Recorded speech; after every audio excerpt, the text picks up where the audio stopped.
صحیح بخاری میں حدیث سے قبل عمر ابن خطاب رضی اللہ تعالیٰ عنہ کا ایک قول منقول ہے، حاسبوا قبل ان تحاسبوا، تمہارا حساب لیا جائے اس سے پہلے خود اپنا حساب لے لو.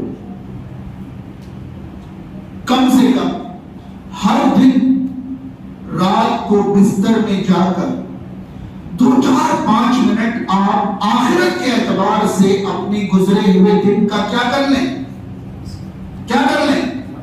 حساب کر لیں. آخرت میں حساب دینا بہت آسان ہو جائے، کیونکہ اب دنیا میں اگر عمر کے آخری مہینے میں بھی ہیں تب بھی ہماری پچھلی ساری بری زندگی کو اللہ معاف کرنے کے لیے تیار ہے. ابھی موقع ہے ہمارے پاس. اگر ہم سارے حساب میں ناکام ہیں مگر زندہ ہیں تو ہمارے لیے موقع ہے کہ ہم توبہ کریں اور کل سے ایک ایک پائی کا حساب یعنی ایک ایک ذمہ داری کا حساب برابر کرتے ہوئے چلے. ہم کامیاب ہو سکتے ہیں جب تک زندہ ہیں. جس دن ہم اس کل میں آخرت میں داخل ہو جائیں گے پھر یہ موقع ہمارے پاس ٹھیک ہے. آج تک کی زندگی ہماری کیسی گزری کوئی بات نہیں. فکر آخرت کے لیے ہم یہ جمع ہوئے بیٹھے ہیں. حساب کریں، اپنا حساب گڑبڑ ہے تو آج ہم ساری کاپیوں کو پھاڑ کر پھینکیں اور کل سے اپنی زندگی آخرت کے حساب سے گزاریں. بات سمجھ میں آ رہی ہے؟ ایک آپ کو میں حدیث بتاؤں. میں پہلے ہی بتا دوں کہ یہ حدیث محدثین کرام کے نزدیک سند کے اعتبار سے کمزور ہے، معنی کے اعتبار سے صحیح ہے. حدیث کس طرح ہے پہلے وہ سن لیں، پھر سمجھ میں آئے گا کہ معنی کے اعتبار سے کیسے صحیح ہے. یعنی اس حدیث میں جو بات بتائی گئی ہے وہ بات کسی بھی صحیح حدیث کے خلاف نہیں ہے اور تمام صحیح حدیث کا نتیجہ یہی بات ہے. پہلے حدیث سنیں، جامع ترمذی ابواب الزہد کی حدیث ہے. جامع ترمذی کے اندر ابواب الزہد کے اندر یہ حدیث موجود ہے.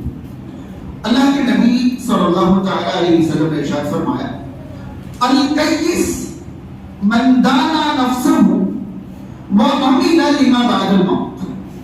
اللہ کے نبی صلی اللہ علیہ وسلم نے فرمایا عقل مند تو وہ ہے جو اپنا حساب کرتا ہے. اب بتائیں یہ بات صحیح احادیث کے مطابق ہے یا نہیں؟ لیکن اس حدیث کو ہم تک پہنچانے کی جو سند ہے، جو راویوں کا چین ہے، وہ اصول حدیث کے مطابق صحت کے درجے کو نہیں پہنچتی. معنت یہ حدیث صحیح ہے اس لیے میں آپ تک پہنچا دے رہا ہوں کیونکہ بڑے بڑے محدثین کرام نے اس حدیث کو معنت صحیح قرار دیا ہے. تو رسول اللہ صلی اللہ علیہ وسلم کا یہ ارشاد کہ الکیس من دانا نفسه، عقل مند وہ ہے جو اپنا حساب کرے، وعمل لما بعد الموت، اور موت کے بعد کے لیے عمل کرتا ہے. وہ کون ہے؟ عقل مند. عقل مند وہ ہے جو اپنا حساب کرتا ہے اور موت کے بعد کے لیے عمل کرتا ہے. اگلا جملہ حدیث کا یہ ہے، والعاجز من اتبع نفسه هواه واتمنى على الله، اور بیوقوف وہ ہے جو خواہش نفس کی پیروی پر زندگی گزارے اور اللہ سے بڑی بڑی آرزویں رکھے. آئی بات سمجھتے؟ اب بتائیں کہ مکمل اسلام کی تعلیمات کا خلاصہ یہی تو ہے کہ اگر ہم اللہ سے امیدیں رکھتے ہیں تو اس سے پہلے اللہ تعالیٰ کو راضی کرنے والے کیا چاہیے؟ اعمال چاہیے. عقل مند وہ ہے جو اپنا حساب کرے اور موت کے بعد کی تیاری کرے. بیوقوف وہ ہے جو مرضی کی زندگی گزارے اور آرزو کس سے رکھے؟ بڑی بڑی آرزو اللہ سے رکھے. آپ کو حیرانی ہوگی کہ ایک سمپل سا فارمولا ہے جو ہر انسان پر لاگو ہوتا ہے. حساب کرنے والا انسان، بہت غور سے اس فارمولے کو سنیں، حساب کرنے والا انسان نقصان پر برقرار نہیں رہ سکتا. حساب کرنے والا انسان نقصان اٹھا تو سکتا ہے لیکن نقصان پر برقرار نہیں رہ سکتا. اور حساب نہیں کرنے والا انسان ممکن ہے کہ سالوں اور دہائیوں تک نقصان کو برقرار. مان لیجیے ایک آدمی نے ایک بزنس اسٹارٹ کیا، 10 20 50 لاکھ لگا کر اس نے بزنس شروع کیا. اب وہ اپنے بزنس میں کیا آ رہا ہے کیا جا رہا ہے کبھی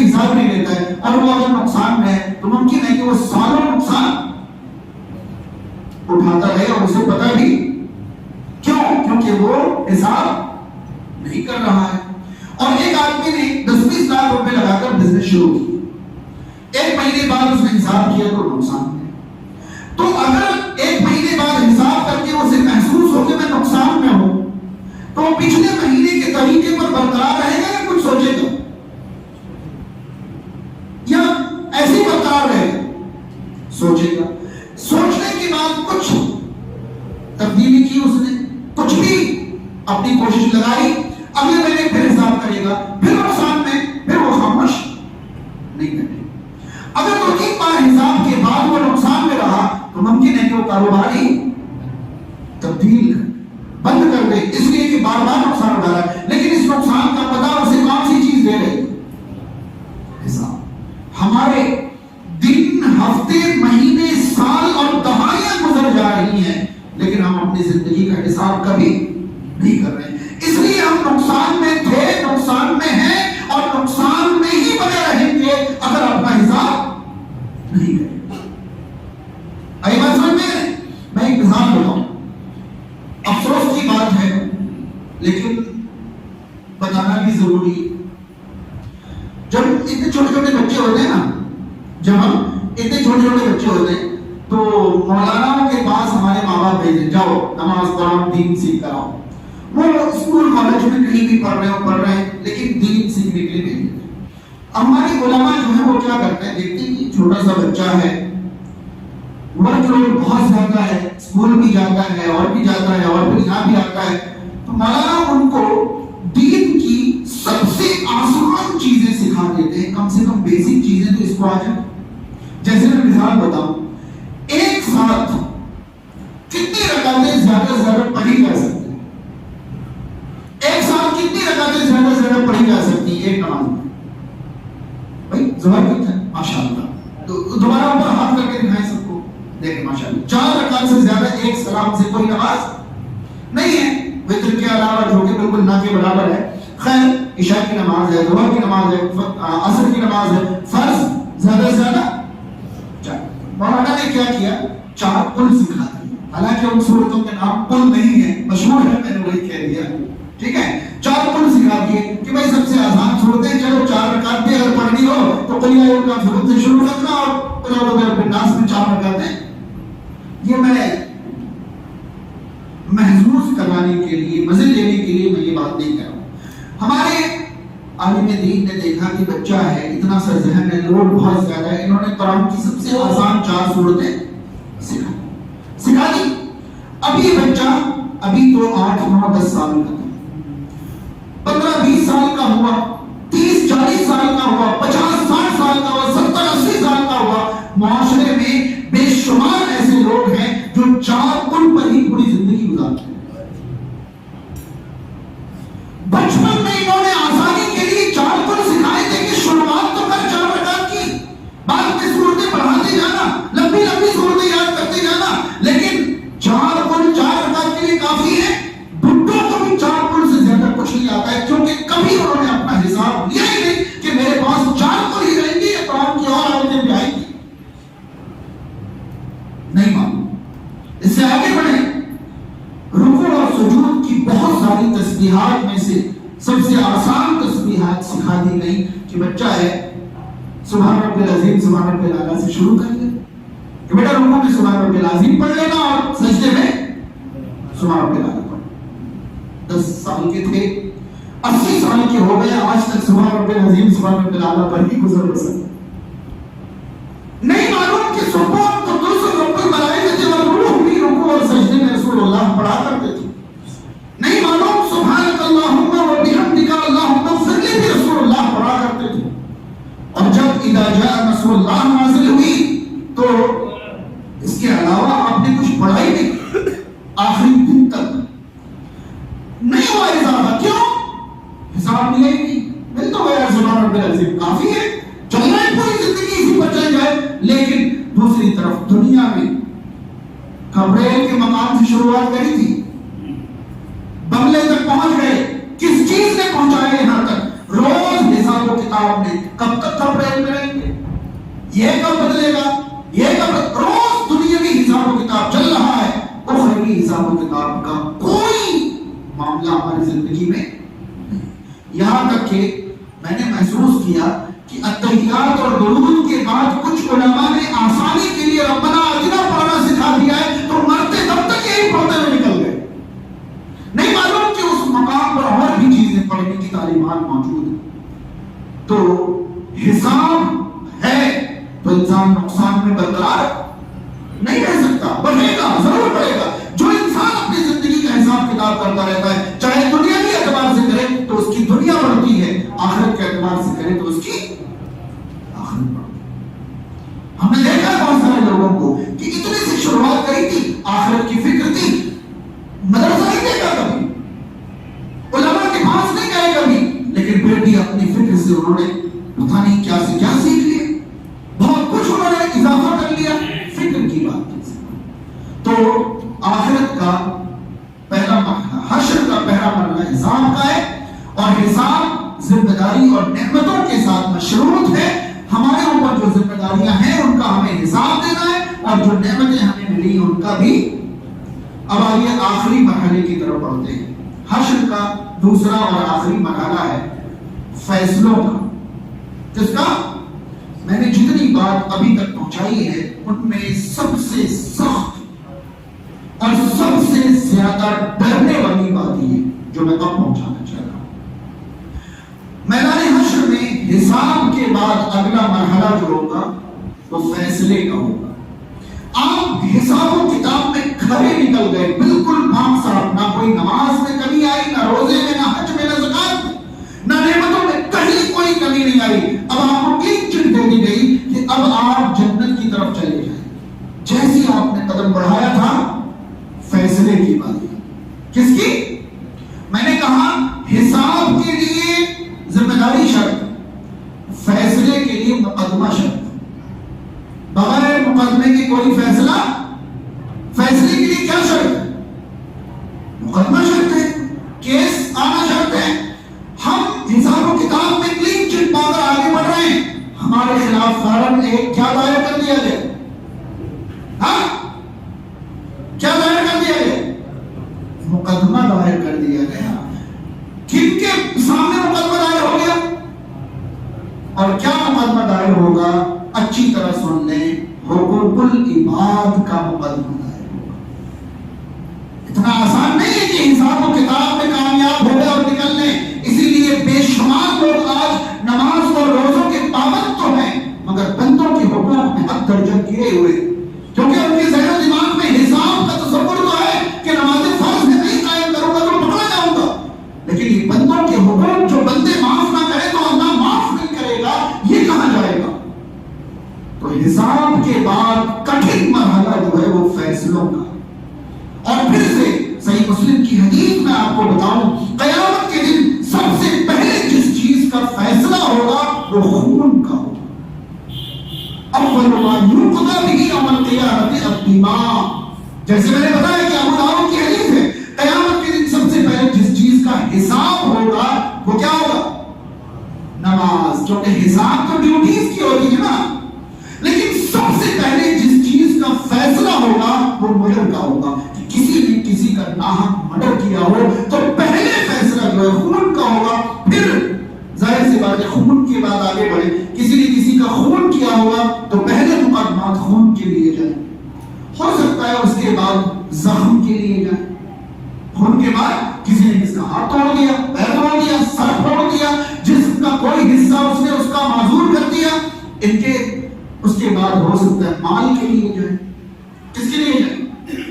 کسی نے کس کا مال مار لیا ہے، ڈبل زبردستی کسی کی زمین مار لی، کسی کا گھر مار لیا، کسی کا کچھ مار لیا، یہ سارے حقوق العباد جو ہیں یہ حساب کی فہرست میں نہیں آتے۔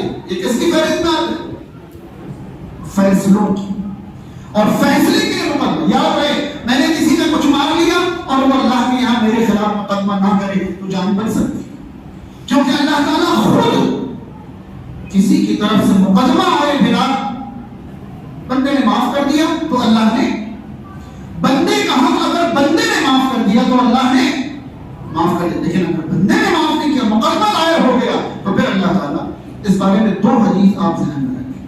پہلی حدیث صحیح بخاری وغیرہ کے اندر، صحیح مسلم میں بھی متفق علیہ، آپ صلی اللہ علیہ وسلم نے فرمایا کس کا بھی کسی کے اوپر کوئی ظلم رہ گیا ہو تو وہ یہی رفع دفع کر لے اس دن کے آنے سے پہلے جس دن درہم و دینار نہیں نیکیوں اور گناہوں سے رفع دفع معاملہ کیا جائے.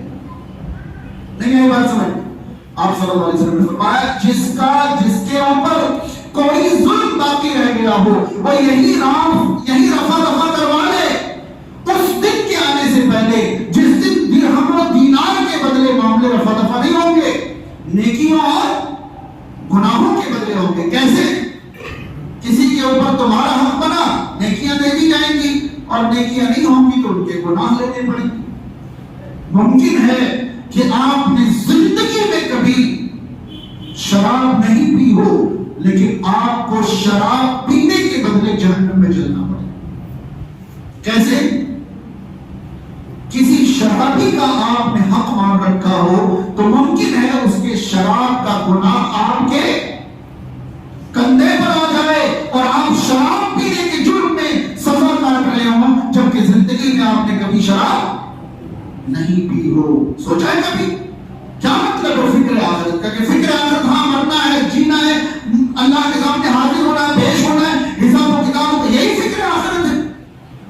یاد رہے زندگی کا ہر لمحہ فکر آخرت سے سجا ہوا ہونا چاہیے، تبھی تو ہم فکر آخرت کا پہلا مرحلہ پار کر پائیں گے، قبر کا مرحلہ، ورنہ کہیں کچھ نہیں ہونے والا. بات سمجھ لیں؟ پہلی حدیث یہ ذہن کریں. دوسری حدیث صحیح مسلم کی مشہور حدیث ہے. رسول کریم صلی اللہ علیہ وسلم نے صحابہ کرام کی محفل میں ایک دن ارشاد فرمایا اتدرون من المفلس، تم جانتے ہو مفلس کون؟ تم جانتے ہو مفلس کون؟ مفلس عربی میں کنگال کو کہتے ہیں جس کے پاس کچھ بھی نہ ہو. صحابہ کرام نے سوچا بڑا آسان سوال ہے، انہوں نے کہا کیوں نہیں؟ پتہ ہے جس کے پاس کوئی درہم و دینار نہیں، مال و متاع نہیں، وہ کیا ہے؟ مفلس ہے. اللہ کے نبی صلی اللہ علیہ وسلم نے فرمایا کہ میری امت کا مفلس وہ ہے جو نیکیوں کے بڑے بڑے پہاڑ لے کر آئے. بہت اچھی طرح یاد رہے، نیکیوں کے بہت بڑے بڑے پہاڑ لے کر آئے گا. میری امت کا مفلس وہ ہے جو نیکیوں کے پہاڑ لے کر آئے گا. اس کا مطلب حساب و کتاب کے مرحلے میں وہ بہت ٹاپ کلاس کا. پہاڑ کیسے کھڑے ہوئے؟ ڈیوٹی اس نے پوری نبھا رکھی تھی، جبھی تو نیکیوں کے پہاڑ کھڑے ہوئے. بات سمجھ میں نہیں آیا؟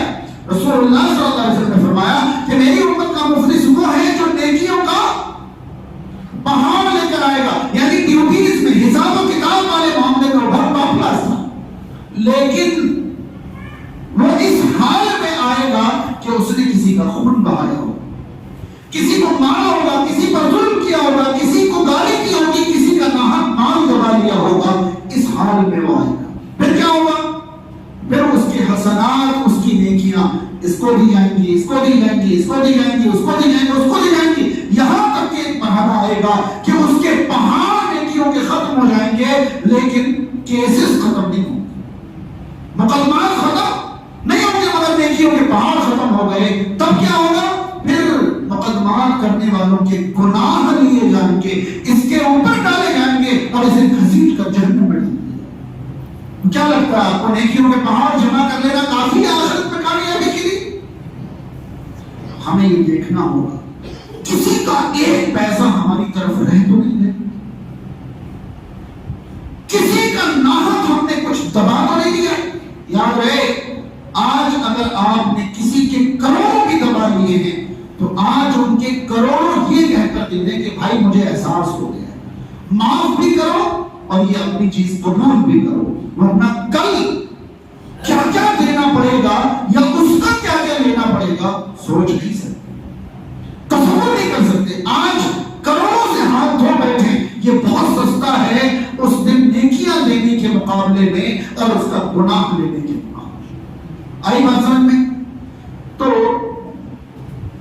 جو چیز میں نے آپ تک پہنچائی فکر آخرت، اس پر ہزاروں آیتیں اور لاکھوں احادیث ہیں.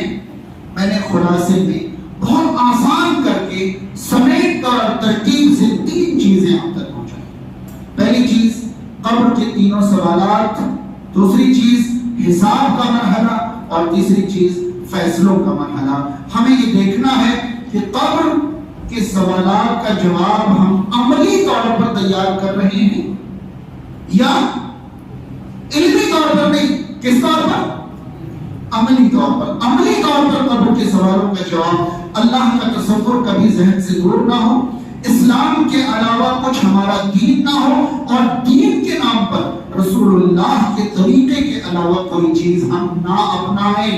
بدعات اور ایجادات ہمارے دین کا حصہ نہیں ہونا چاہیے. اور جو اللہ کی طرف سے ذمہ داریاں ہم پر رکھی گئی ہیں اور جو نعمتیں ہمیں ملی ہیں ان پر ہم اللہ رب العالمین کے سامنے حساب کے لیے تیار رہیں. اور اللہ کے بندے جس میں ہمارے ماں باپ، بیوی بچے، بھائی بہن، ہمارے رشتہ دار، ہمارے پڑوسی، ہمارے قریبی، دنیا کے سبھی انسان آتے ہیں، ہم کسی کا کسی طرح کا کوئی حق نہ مارے، ورنہ ہمارے خلاف مقدمات ہوں گے اور فیصلے ہمارے خلاف ہوں گے. اور فیصلے کا ایک ہی طریقہ ہے، یا تو ہماری نیکیاں ان کو دی جائیں گی یا ان کے گناہ ہمیں اٹھانے پڑیں گے، پھر ہم کامیاب نہیں ہو سکتے. اللہ تعالیٰ ہم تمام کو فکر آخرت میں زندگی گزارنے کی توفیق. اللہ تعالیٰ ہمیں عملی طور پر قبر کے سوالات کے جوابوں کی تیاری کی توفیق عطا. اللہ تعالیٰ ہمیں حساب و کتاب کی پوری تیاری کرنے کی توفیق. اللہ تعالیٰ ہمیں آخرت کے مقدمات سے مکمل طور پر محفوظ رکھے، یعنی بندوں کے حقوق العباد پوری طرح ادا کرنے کی توفیق عطا فرمائے. اقول قولی ھذا استغفر اللہ لی ولکم ولسائر المسلمین والحمد للہ رب العالمین والسلام علیکم ورحمۃ اللہ وبرکاتہ.